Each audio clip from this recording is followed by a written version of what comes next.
Hey guys, so welcome back to the channel. I have another FICM coming from Colorado. Carlos, this is your FICM. This module was repaired by that company in I'm sorry guys, company in Illinois that is truly just scamming people. I mean, I'm not sure exactly how much they charge because I've never even asked that, but the work they do is, at least in this case for Carlos, at least this, I could have reversed what they did and repair his FICM, but I have other customers that have sent FICMs multiple times to them, and they end up being just destroyed garbage, and they lose the money.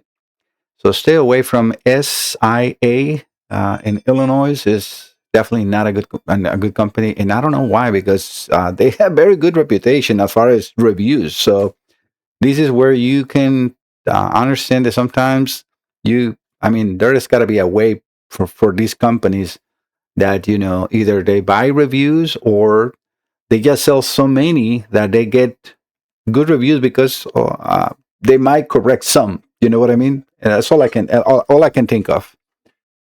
Give me 1 second, guys.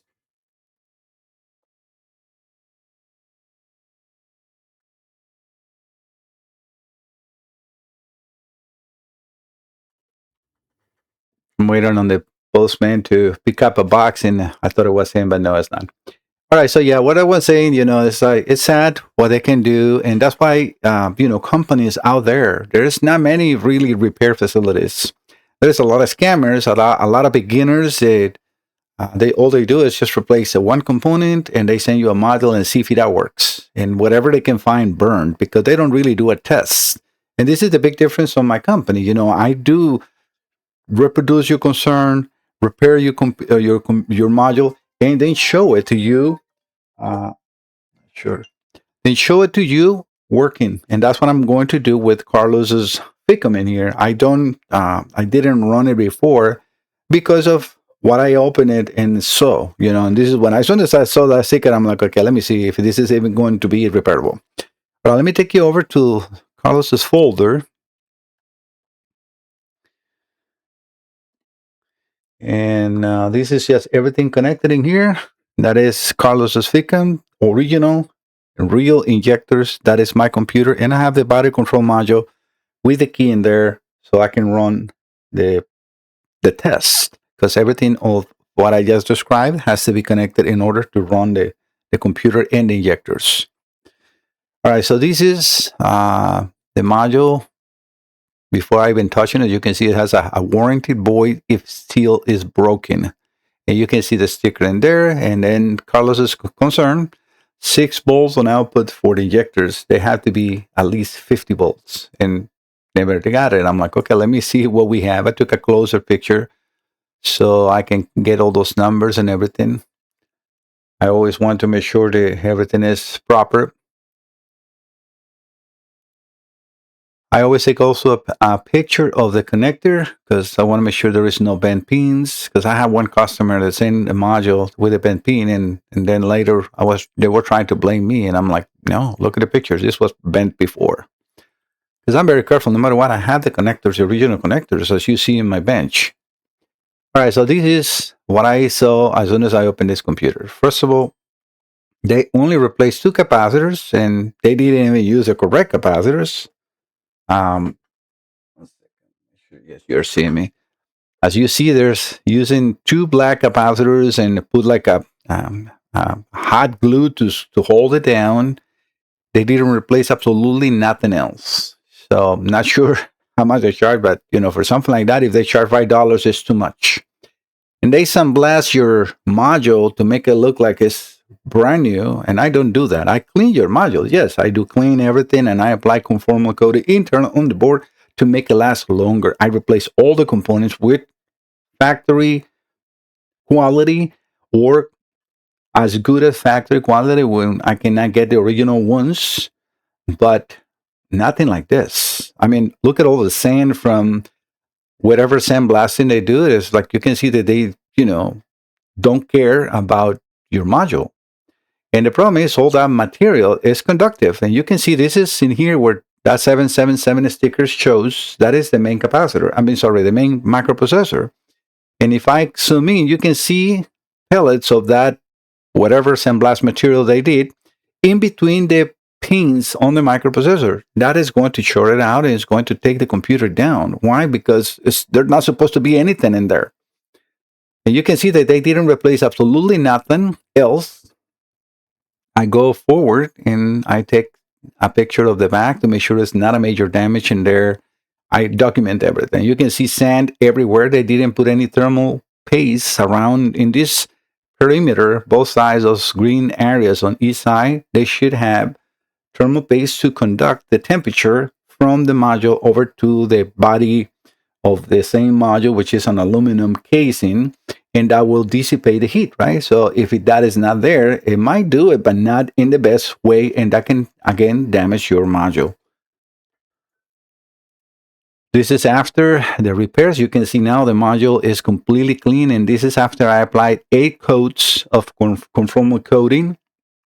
Everything is nice and looking good, and I replaced all the components. Obviously, now you can see what the capacitor should look like. I mean, you can see here, and some people are like, Mike, but that looks all original. Well, yes, because my soldering, my repairs is to either make your module better or at least the same as factory condition. And that's what I do here. I make it look and repair it to factory standards. And I'm very, very careful, very meticulous. My soldering is just like a factory. So that's why they cannot copy me. Yeah, they can replace a couple capacitors with the wrong ones. That's the correct size, the correct microfarads and voltage.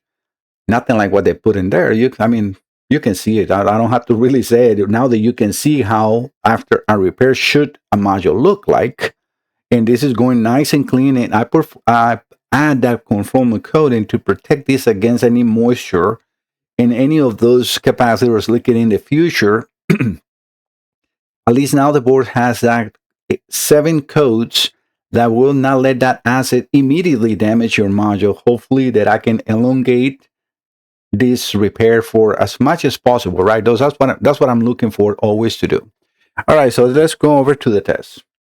I'm going to put the picoscope and the full probe, which is the simulator that I use to inject the signals into the module. So I have a cam and crank correlation signal that when I apply it and I start adding RPMs, then we should see the injectors firing.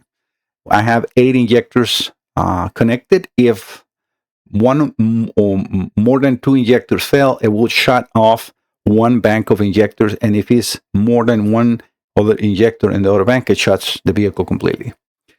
And we should see around 51 volts if it works perfectly in each bank. I have 2 channels on my oscilloscope. It's like a multimeter, like a graphing multimeter. Even obviously it's a faster, more than a multimeter, but so you understand what we're seeing in there on that blue line and that red line.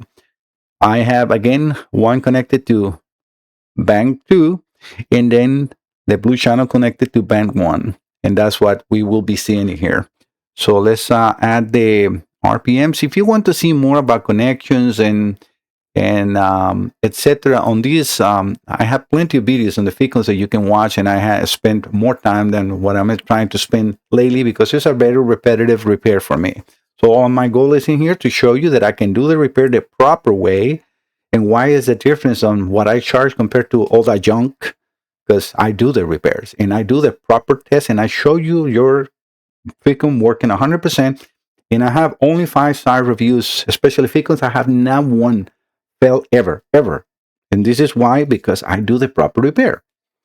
All right, let's put the RPMs. I might have to cycle the key, and that's just because I've been having this. So let me turn all this off.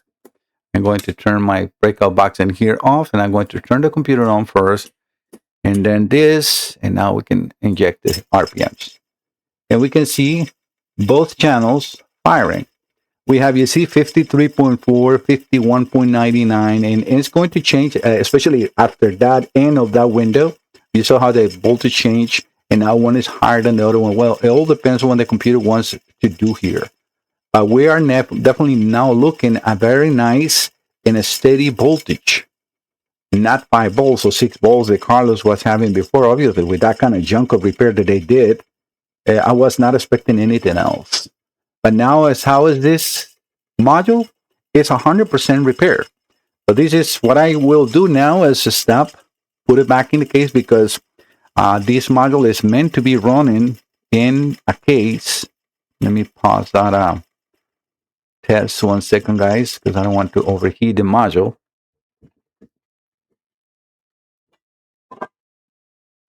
You see that module that you see there. Let me bring this down and take all that stuff out of there so we can talk with them. Not that much stuff in there, but yeah, this is what I'm talking about. You see, this is the bottom of this module, and this is where the thermal paste should be, and that will touch each side of that module that we see under the drivers for the injectors. If I keep the module running in here without this, those will get overheated and then potentially damaged, and I don't want to do that. So now that you saw and everything is running good, I'm going to run it one more time just for the sake of the video to make sure that you can see and Carlos that everything is good. And then what I would do is I would put everything back together and do the run that I do, which is usually 1 hour of the module running in here with everything completely nice and secure and complete together. Like that, I don't overheat those drivers. But let's do this one more time. So I can now, let me make sure I have that in there. So I need to actually open the 2 windows because otherwise they get too small. All right, perfect. And like I said, sometimes I have to cycle the key because when I turn the ignition and I don't turn the ignition off on the BCM, it loses the sync and goes into anti-theft mode. That's it. But sometimes it doesn't. See, like this time it runs perfectly. So we have, again, both bank of injectors working perfectly. And that all depends on, and what you see is more activations on the green, sorry, on the red than in the blue. It all depends on how the charge pump, because that's how that system works, on leftover energy from one injector to the other one. And that computer is completely in control of that. So everything is looking good. I can change the time base because I'm definitely far away from there, where I can now put even a trigger if I want to. That will stop the capture, and I have probably filters in here when you're displaying. Yeah, I do have a filter, and you're going to see how big of a change that's when I remove the filters, because that eliminates some of the signals. So I can stop that. I'm going to stop the module from running, so then we can see the signal a lot better now. I can do a zoom in that oscilloscope capture. Let me just pick up these 2 events. I'm going to, let me go back.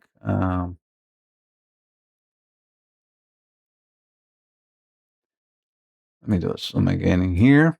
And now we can see the 2 events. You see, it's like all those oscillations, my filter, and that's only, view-wise. The filter only changes what you can see on the screen. It doesn't affect the signal at all. But yeah, we can see both activations are working really, really nice. I can move that window to here.